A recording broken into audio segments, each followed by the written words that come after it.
Ang mahinang tunog. Iyon ang pinakamaliwanag sa aking alaala. Paano nga ba? Ang isang napakaliit na ingay ay kayang gibain ang lahat. Ang music box na yari sa porselanang aking lola Corazon ang dala niya mula sa figan ng ikasal siya sa aking lolo Pedro ay nadulas mula sa kahon ng mga gamit at bumagsak sa sahig ng pasilyo, naging 3 malinis na piraso. Matagal akong nakatayo dun, nakatitig lang. Hindi ako umiyak. Sa tingin ko, naubos na ang lahat ng luha ko.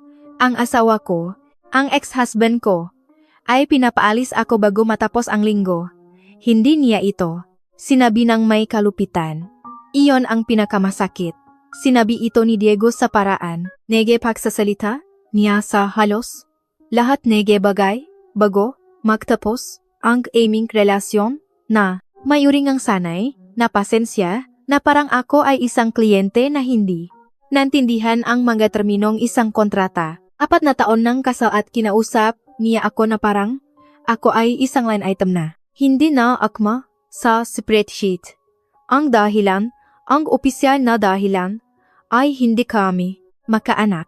3 beses na IVF, 2 pakalaglag, sunod-sunod na specialist ang tumitingin sa akin na parang ako ay isang palaisipan na nawawalan, na sila nga, interes sa paglutas. Hindi kailanman nagpa-examine si Diego. Minsan tinanong ko, tiningnan niya ako, nang may katatagan at sinabing ang datos ay tumuturo sa aking direksyon. Naniwala ako sa kanya. Matagal akong naniwala sa kanya sa halos lahat ng bagay.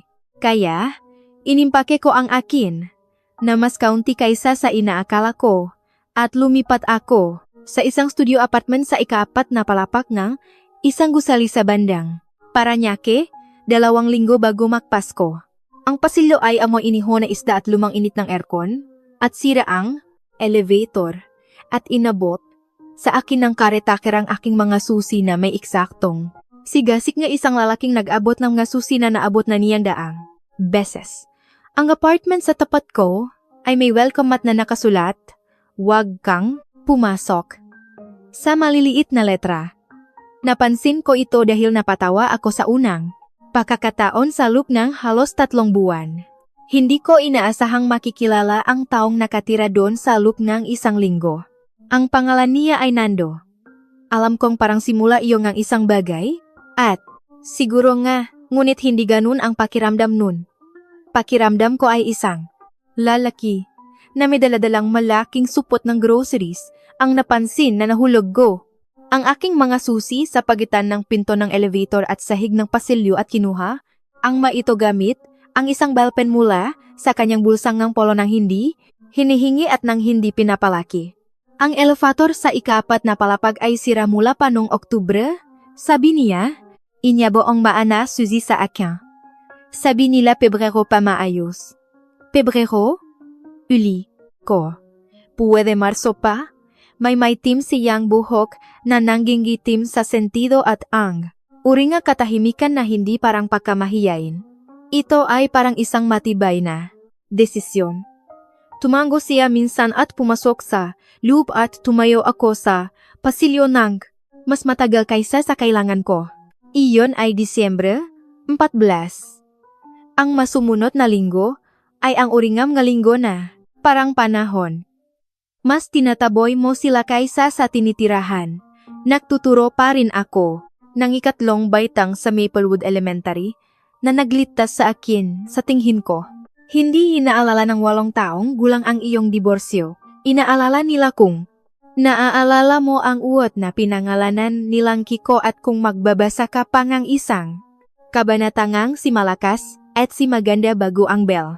Nakasalba si Kiko. Binasa ko ang kabanata. Sapat na iyon, tumawag ang nanay ko. Tuwing makalawang araw mula Cebu. Sinabi ko sa kanya na mayos lang ako. Sinabi ko sa kanya na maginhawa ang apartment. Hindi ko sinabi sa kanya na kumakain ako ng sinigang mix at kanin para sa hapunan. Nan, 4 na gabi sa 1 linggo ona. Inilagay ko ang music box enehe, aking lola sa isang kahon enehe, sapatos sa parador, nasa 3 piraso pa rin. dahil hindi ko kayang ayusin o itapon ito. 2 beses tumawag si Diego noong Enero. Minsan tungkol sa isang dokumento, nung buwis na kailangan niya. Minsan, sa tingin ko, para lang matiyak na sumasagot, pa rin ako. Nakita ko si Nando sa pasilyo, sa hagdanan, paminsan-minsan sa hilera ng mailbox sa lobby. Dala niya ang parahong canvas halos tuwing umaga. Buhalis ng maga, at bumalik sa diregular na oras. Minsan umuwi ako na 9:00 ang gabi at dumarating siya sa parehong oras. Nakasuot pa rin ng polo, shirt na parang dumaan sa isang bagay, at hinawakan niya ang pintongang lobby para sa akin nang walang komento. Minsan, nahihirapan ako sa isang shelf na binili ko sa mall na wala akong karapatang subukang i-assemble ng mag-isa. At huminto siya sa pasilyo at sinabing, may kulang kang tornilyo? At itinuro ang instruction sheet at pagkatapos ay nagpatuloy sa paglakad. Hindi siya nag-alok ng tulong. Ngunit, kinamagahan ay may malit na supot ng hardware na nakasabit sa aking door. Handle na may 2 tornilyo at ang eksaktong sukat ng screwdriver na kailangan ko. Sinabi ko sa kaibigan kong si Danica ang tungkol sa kanya sa telepono. Nagtuturo. Siyang 5 baitang, 2 classroom lang ang layo sa akin. Guwapo ba? Siya? Tanong niya. Hindi iyon ang punto. Laging iyon ang punto. Hindi ko siya sinagot. Ang toto, hindi ko pa talaga pinayagan ang sarili kong tumingin. Ang pagtingin ay parang simula ngang paghahangat ng isang bagay. At ang paghahangat ng isang bagay ay nakakatakot ngayon sa paraang hindi ko lubos may paliwanag.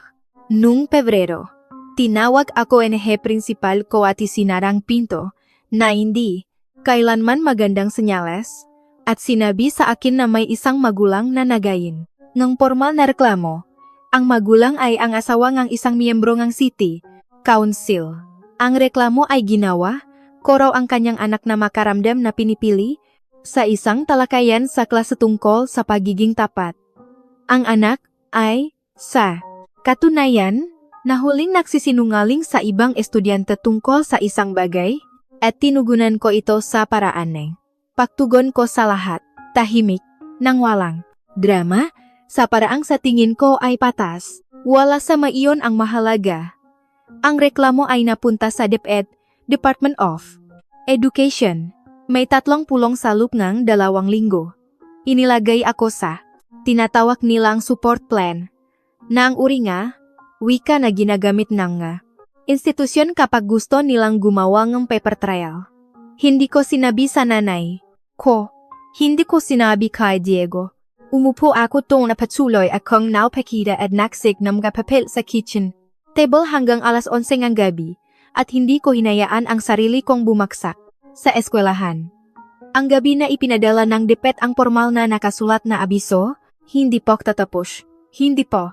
Ngunit sapat na malapit para makita ko ang hugis nito. Umupo ako sa sahingang banyo ng ilang sandali, hindi umiyak, nakaupo lang. Nang tumayo ako, nakplano akong humawanaksa at nasunok ko ang aking kamay sa electric kettle. Isang malit na simpleng paso. At iyon ang bagay na sa wakas ay nagpayak sa akin.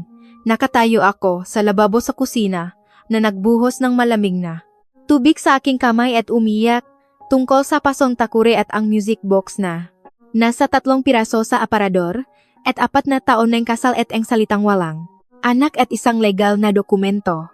At siki ko ang uot na naging paru-paro 2 linggo na ang nakakaraan at lumipat palayo. At umiyak ako tungkol sa lahat ng iyon habang umagos ang malamig na tubig. May kumatok sa aking pinto. Pinunasan ko ang aking mukha, muling inilubog ang aking kamay sa tubig, at binuksan ito. Nakatayo si Nando sa pasilyo. May dala siyang 2 take-out container. Tiningnan niya ako ng may sukat na katahimikan at sinabing, mali ang order ko. 2 ang ibinigay nila sa akin ng parehong bagay. Huminto siya. Ito ang panchiteria sa kanto? Panchit Canton. Tiningnan ko siya. Tiningnan niya ako. Narinig ko ang kettle, sabi niya, napakatahimik. Umurong ako at pinapasok siya Kumain kami sa aking kitchen table. Hindi ko sinabi sa kanya ang tungkol sa abisong gepet. Hindi siya nagtanong tungkol sa napasong kamay o sa pulang. Mata. Sinabi niya sa akin ang kasaysayan kung bakit ang mapanchiteria sa Maynila ay palaging hindi gaanong pinapahalagahan kumpara sa mga nasa Cebu at sinabi ko sa kanya na iyon ay isang napakapartikular na opinyon at halos ngumiti siya. Halos, umalis siya ng 9:30, hinugasan niya ang parehong container bago siya umalis. Hindi ko siya hiniling. Mas marami akong naisip tungkol sa kanya kaysa sa dapat kong gawin pagkatapos nun. Napansin ko ang mga bagay na hindi ko napansin dati. Na palagi siyang gumagamit ng hagdan kahit na gumagana na ulit ang elevator. Nakakaiba ang oras ng kanyang pag-alis at pag-dating na minsan ay mayroon siyang panggalawang cellphone na iba sa ginagamit niya sa pagte-text na titignan niya at itatago ng may uri sanay na neutralidad na minsan nang maging magulo ang isang delivery rider. Sa karetaker sa lobby, lumapit si Nando. Sa gilid ng sitwasyon nang walang ginagawa at umalis ang rider. Ganun lang. Ano ang ginagawa mo? Tanong ko sa kanya minsan sa lobby noong Marso. IT, kontraktor. Sabi niya, infrastructure security. Ito ay isang ganap na makatwirang sagot na sa paano man ay walang ipinaliwanag. Noong Abril, bumalik si Diego.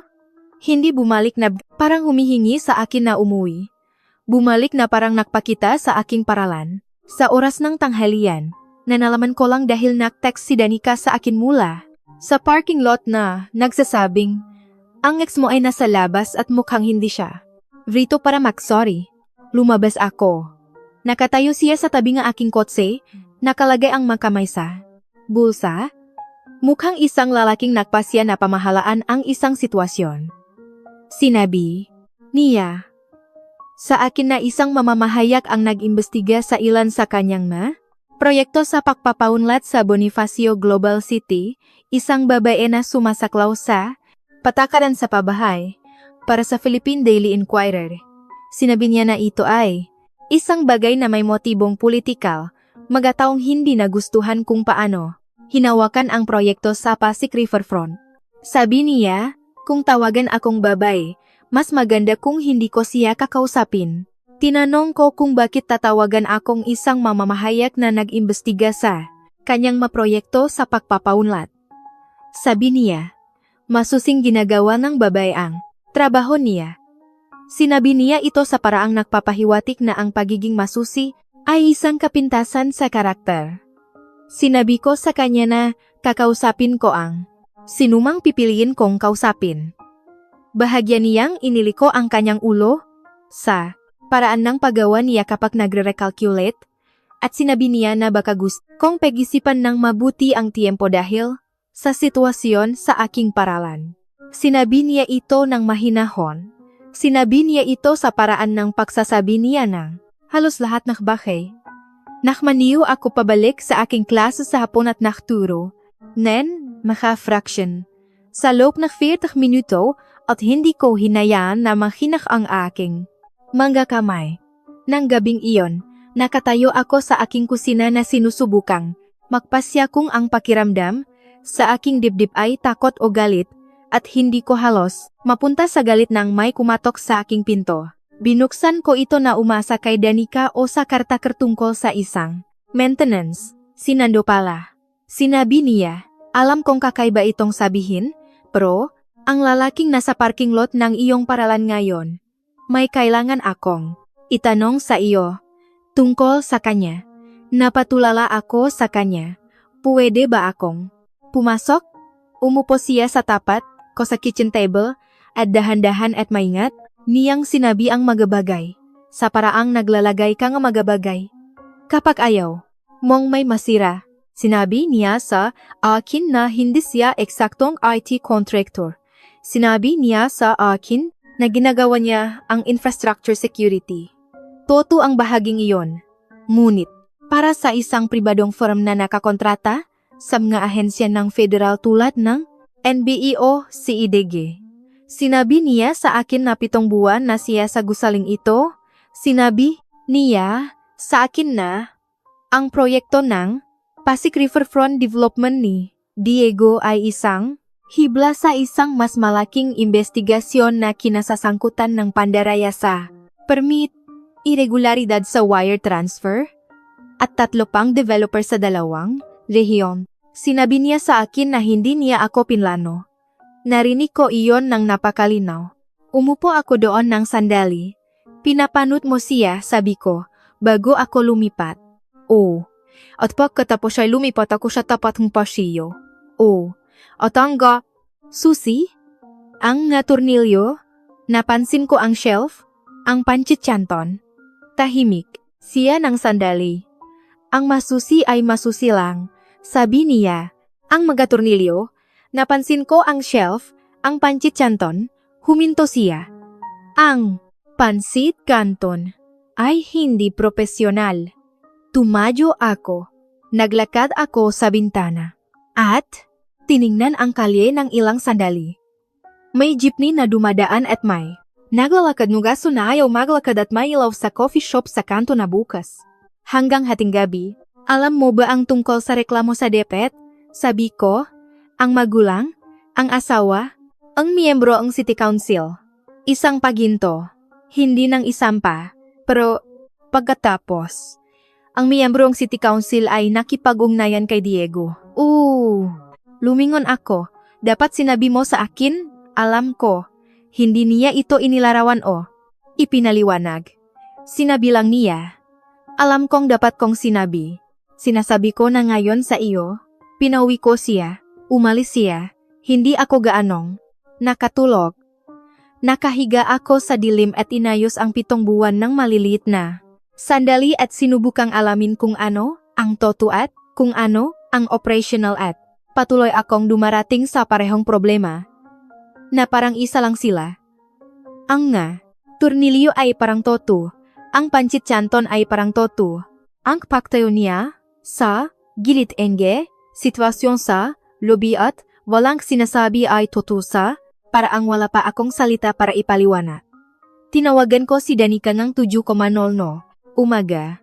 Pinakinggan niya ang lahat. So, iniimbestigahan niya ang ex-husband mo? Sabi niya, oo. At nakatira siya sa tapat ng pasilyo. Oo. At tinalhan ka. Niya nakpansit kanton. Iyan ang pinaktutunan mo nakpansan. Clara, sabi niya. Kailan huling may nakdala sa iyong ang pansit canton? Hindi. Ako sumagot. Sinasabi ko lang, sabi niya. Kumatok ako sa pinto niya ng gabing iyon. Binuksan niya ito at naghintay. Hindi ako kesa kung paano ito nagsimula. Sabi ko, gusto kong maintindihan mo iyan. Oh, sabi niya. Pero, kailangan kong malaman kung ano ang nangyayari kay Diego at sa eskwelahan. Ang lahat ng ito. Binuksan niya ng mas maluwag ang pinto. Pumasok ako. Ang kanyang apartment ay walang kalat, hindi malamig, ngunit organisado sa paraan na nagpapahiwatig ng isang taong naglalakbay ng magaan. May isang napakagandang coffee maker at isang shelf na may mga totoong libro at isang pangalawang monitor sa desk sa sulok na isinara niya nang pumasok ako. Gumawa siya ng ekipe at sinabi sa akin ang lahat. Tapos na ang investigasyon. Ang mamamahayag sa Philippine Daily Inquirer. Ang panggalan niya ay Rachel Pangilinan. Ay nagtatrabaho sa aspetong pinansyal sa lupeng 4 na buwan. Ang pandaraya sa permit ay humipo sa 3 miyembrong City Council, kaya't ang reklamo laban sa akin ay nagmula sa direksyong iyon. Tahimik na pinipilit ni Diho ang makataong maring magsalita. Ang firm na pinagtatrabahuhan ni Nando ay nakflek nito 3 linggo bago ito lumapag sa aking paaralan. Ano ang mangyayari sa kanya? Sabi ko, aalisin ang kanyang lisensya. Sususpindihin ang kanyang proyekto habang hinihintay ang pagsusuri. Bahagi nito ay federal, bahagi ay state. Magre-resign o alisin ang mga miyembro ng City Council. Dahan-dahan itong gumagalaw, ngunit gumagalaw ito Binalot ko ang aking mga kamay sa tasanga kape. Sinabi niya sa akin na, kasalanan ko. Sabi ko, ang nga anak. Ginawa niya ang lahat ng pagsusuri sa akin at hindi kailanman. Huminto ako. Tahimik si Nando sandali. Pagkatapos ay napakaingat niyang sinabi, may anak si Diego. Nakatira siya sa Baguio kasama ang kanyang ina. Nagbabayad. Siyang supot mula pa noong 2019. Inilapak ko ang mo. Alam niya, sabi ko. Alam niya. Umupo ako doon ng matagal. Umupo ako doon sa paraan ng pag-upo mo. Sa isang bagay na nagre-reorder ng lahat bago ito. Hindi malakas, hindi dramatiko, tahimik lang at kumpleto. Sige, sabi ko sa wakas. Hindi iyon pagpapatawad. Ito ay tunok lang ng isang bagay na naninirahan. Iyon ay Abril 19. Pagsapit ng Mayo, naisip ko na ang pakiramdam ko kay Nando ay hindi komplikado. Ito ay simple. Iyon ay halos mas nakakatakot kaysa sa komplikadong bersyon. Nagsimula kaming makapunan tuwing Huwebes na gabi. Hindi eksaktong data sa simula. Basta ang paraan ngang 2 taong parehong mahina sa direktang. Pagtatanong ay umiwas sa direktang tanong. Nagluto siya. Mas mahusay siyang magluto kaysa sa inaasahan ko. Nagdala ako ng alak na hindi ko talaga kayang bilhin. Pinag-usapan namin ang mga bagay na walang kinalaman kay Diego o sa investigasyon o sa depet. Ang kanyang pamilya sa Ilocos, ang aking lola Corazon mula Figan, ang tamang haba para sa isang nobela kumpara sa isang maikling kwento. Kung ang Maynila ay mayroon talagang magandang mahal ko siya. Hindi ko pa sinasabi sa kanya dahil may pakiramdam ako na siya ang uri ng tao na kailangang dumating sa mga bagay sa sarili niyang panahon at dahil natatakot ako. At dahil nawala, si Kiko ang uod noong Martes. At natutunan ko na noon na mahalaga ang tiempo. Noong Hunyo, nalaman ko rin na buntis ako. Umupo ako sa hingang banyo muli, ngunit kakaiba sa pagkakataong ito. Hindi dahil sa nahuhulog ako. Dahil kailangan kong sandali upang manatili sa isang bagay na hindi ko hinayaan ang sarili kong gusto ng napakatagal na ang pakilala dito. Ay, tumagaw. Iniga ni Zanggi minuto. Bumili ako ng 3 pregnancy test. Lahat ay pareho ang sinabi. Kumatok ako sa pinto ni Nando ng gabing iyon. Nang buksan niya ito, ipinakita ko lang ang isa. Sa mga test at pinanood ang kanyang mukha. Naging napakatahimik siya. Hindi ang kontroladong katahimikan, kundi ibang uri.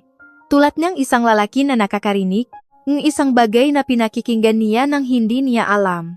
Sabi niya, halika, rito. Pumunta ako doon. Sa 8 linggo, tiningnan ng ultrasound technician ang screen at sinabing, okay. So, na may partikular na tono na agad na makikilala ng mamagulang nga. Multiple. Hindi pa ako magulang ng multiple. 2 sila, sabi niya. Tiningnan ko si Nando. Nakatingin siya sa screen. May ginagawa ang kanyang panga na hindi ko pa nakita dati. 2, sabi ko.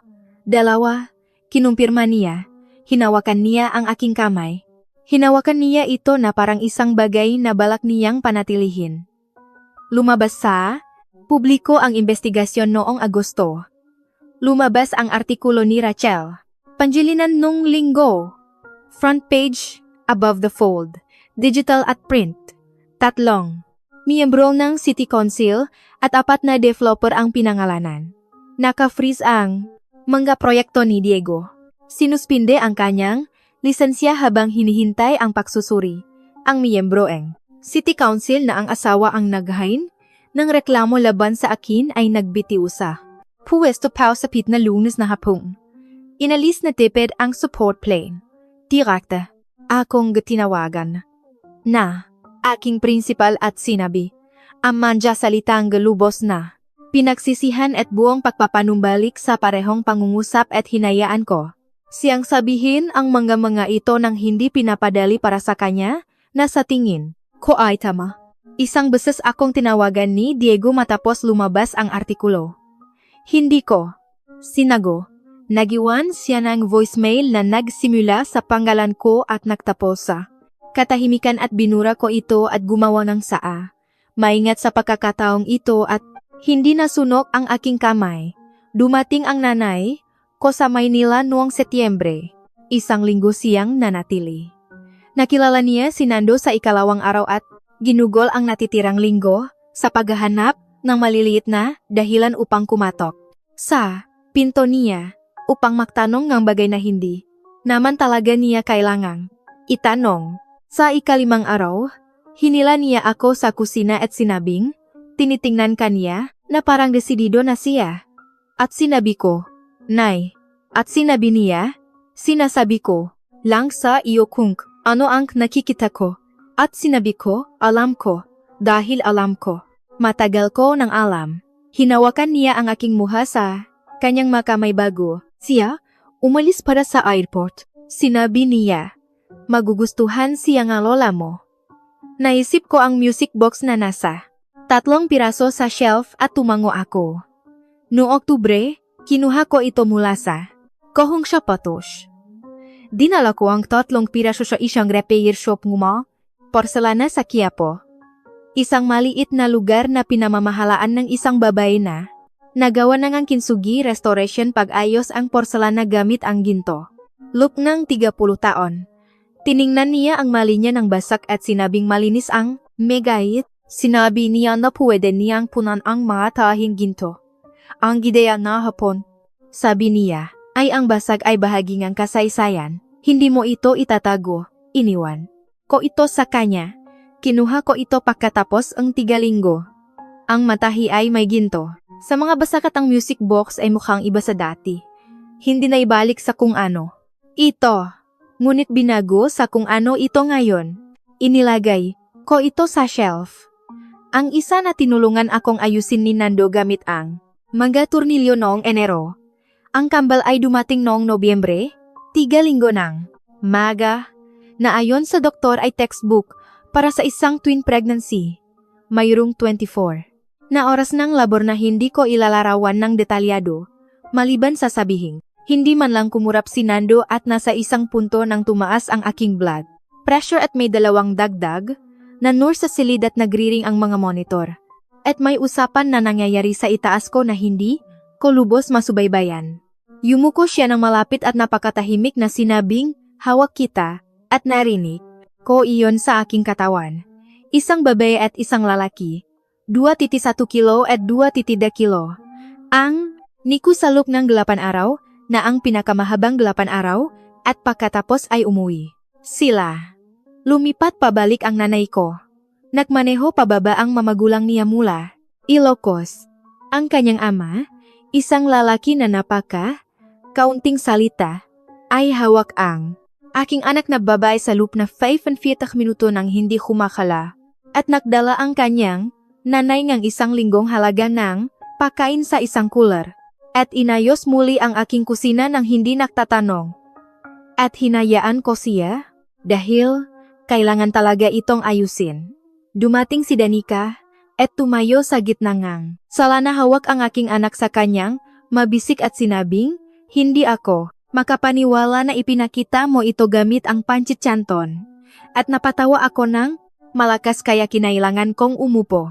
Naresolba ang kaso ni Diego noong Disyembre. Nakplit siya para mabawasan ang masingil. Ang kanyang maabogado ay matigas na nakipag-ayos at ang bahaging federal ay inihiwalay sa bahaging state na nangangahulugang mas magaan ang sentensya kaysa sa dapat. At naisip ko si William macapagal sa ilang kadahilanan. Ang boses ng isang estranghero sa aking ulo na nagsasabing, itulak mo ang prenuptial. Huwag mong pakawalan. Ngunit tuluyan nang binawi ang kanyang lisensya. Ang proyekto sa Pasig Riverfront ay binuwag. Ang anak na babae sa Baguio, ang pangalan niya ay Ligaya. Nalaman ko ang kanyang pangalan. Nakuha ang support na naantala sa loop ng 2 taon nang sabay-sabay. Nawalan ng bahay si Diego. Iba na ang tingin ko ngayon. Doon, naisip ko kung paano hindi bumabagsak ng dramatiko ang mga bagay na itinatayo natin sa panloloko.